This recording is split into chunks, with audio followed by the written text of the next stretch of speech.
أعوذ بالله من الشيطان الرجيم بسم الله الرحمن الرحيم الحمد لله رب العالمين والصلاة والسلام على أشرف الأنبياء والمرسلين وعلى آله وأصحابه أجمعين. Assalamu alaikum wa rahmatullahi wa barakatuh. Welcome to risalanow.com. My dear brothers and sisters and dear children, I would like to share a memory of mine today. Last summer, I was sitting in my rear garden and I realized there was a buzzing sound on top of my head. So there was a drone. My neighbor decided to fly a drone over our garden. So it was not the best experience, honestly speaking. So a buzzing sound, a drone just hovering around your garden and yourself with your family. So it's not the best experience. But that caused me to search about drones and regulations and what are the rules about flying a drone in residential areas so that I can solve that issue with my neighbor. Anyhow, in my search, I have found lots of interesting things about the drones, and I have found out that drones are used in search and rescue operations. uh, they are used in videography to capture uh, footages, and also they are used for cargo shipment, cargo deliveries, and for obvious reasons, we know that children use it as a toy. It is also used by government in military areas as well as agricultural projects. So, from beginner's guide to drones to lots of different videos that I watched, I came to a video that shows the biggest light show made with drones. So, it was a very interesting video, and I saw that the biggest drone show, the biggest drone light show was in China.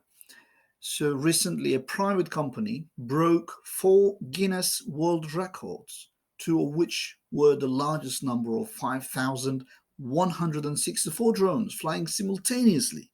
And that was amazing. So the shapes, the patterns, um, the demonstration of different pictures was amazing. Later on, I searched a few more videos and I saw that actually this was not new. It wasn't new to me, but there were many other attempts to do light shows in 2010, 2011, 2020, 21. There were other attempts as well. So looking at the sky, seeing those lights just gave me a feeling that this is not very easy. So, a kind of a light show, a spectacular light show, it was very well designed, it was beautifully planned and managed. So, it shows that success was no accident, it doesn't come with random chance. So, they planned ahead, so they persevered, so they were patient on that, and they put massive effort in their show. But it gave me a moment of reflection, an opportunity to contemplate. I said to myself, hold on, I look at the sky every day, but when I look at the sky, I have never thought about one important thing. This is a display as well. This is a demo. This is a show of millions of spectacular unmanned aerial vehicles, UAVs in one way. So they are stars and planets. So they work, they rotate, they turn around, and they show us multiple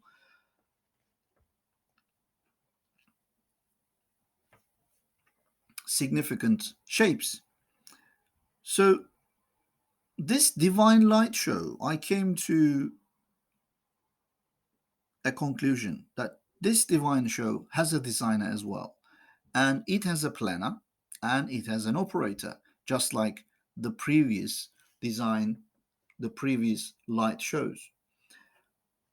But the thing is, it comes to there are some occasions that we don't see the operators. Let's say I went to China and I watched that beautiful, spectacular drone show, but I didn't see the operator. Would I say, okay, there shouldn't be any drone operator, but this light show just happened by itself? No, the fact that we don't see the drone operator or its planner or the designer of that brilliant show doesn't mean that there's no designer. Similarly, this magnificent display of stars and planets and heavenly bodies, celestial bodies, they have a designer as well. So currently, we do not see the designer because he chose to hide himself from us, at least in this world. But that doesn't mean that there is no operator of this divine show. In my contemplation, I remembered one book written by Imam Bediuzzaman Said Nursi. The book was about the staff of Moses. In the staff of Moses, Asai Musa, there's a specific risala, epistle, called the Fruit Epistle. And in that epistle, there is a chapter called Sixth Issue or Sixth Matter, Sixth Mas'ala. It shows us the science is actually indicates that there is a creator, but we should listen to the science itself. We should listen to the science itself. So Imam Nursi was in Kastamonu province. A number of students came to visit him, and he asked, Ya Imam, O Sheikh, O Ustad, acquaint us about our creator. Tell us about our creator, because our teachers at school, they do not talk about Allah. They do not talk about our creator. So tell us about Allah.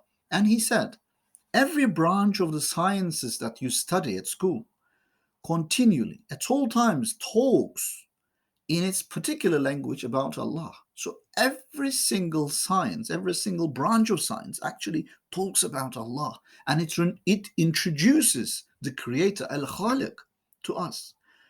So we should listen to them, not the teachers, because there is a possibility that a teacher is not a Muslim, or he's not a believer, or they might be an atheist, or they do not want to talk about the realities of the universe, about the existence of God, about the creation, or all other religious points. They might only speak from a secular point. So we can understand that. So the message here is listen to the science, listen to the sciences that you study at school.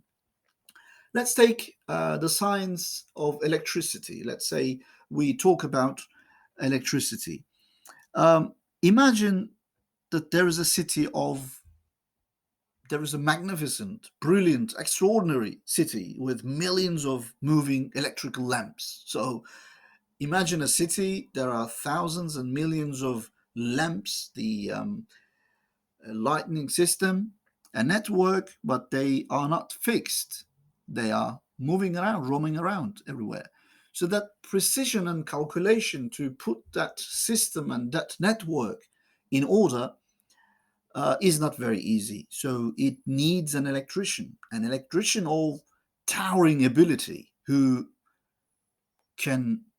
have the good command of electricity, the science of electricity, and who knows how to do, and he wants to do, and he makes those moving lamps.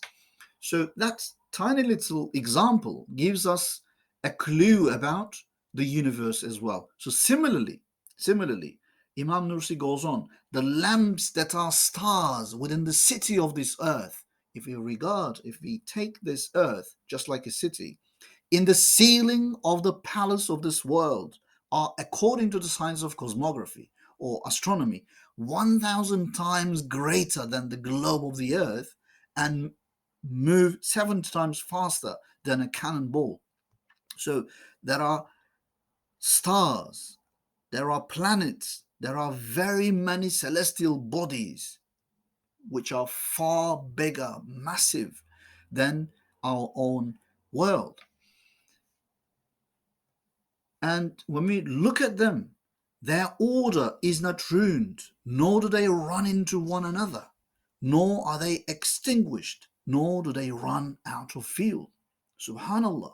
So Allah subhanahu wa ta'ala, He's the creator. He did magnificent and He keeps doing that magnificent show. He gives us a magnificent light show every single night. What I understand from this example is that the biggest light show is the show of celestial bodies in the sky displayed by the divine designer, our creator, Allah subhanahu wa ta'ala. So anyone who would like to enjoy this show, this display of millions of unmanned aerial vehicles, i.e. stars and planets, they are most welcome to watch this spectacular show. When we see a book, we appreciate that book and we really love that book. But we shouldn't forget the writer. We shouldn't forget the author. When we look at a beautiful picture, we love it, we appreciate it, we like it, but we shouldn't forget its artist. When we look at a design, we appreciate it, we like it, but we shouldn't forget to appreciate the designer as well. So similarly, when we look at the skies, we should appreciate the designer and we should know the creator. We should come to know who created us and for which purpose he created us. My dear brothers and sisters, I would like to conclude my presentation here with the ending sentences in the sixth matter, in the sixth mas'ala, in the fruit epistle. Imam Nursi says, "He who knows Allah and obeys Him is fortunate, though he be in a dungeon." Even if someone is in dungeon, in a very dark, wretched place, but if he knows Allah, his heart is in a serene, is in a tranquil, is in a peaceful situation. And he who forgets Allah is in a dungeon and wretchedness, though he be in a palace. If someone forgets Allah, if someone forgets his Lord, if someone forgets his Creator, they are in a dungeon, they are in wretchedness, they are in a baser situation.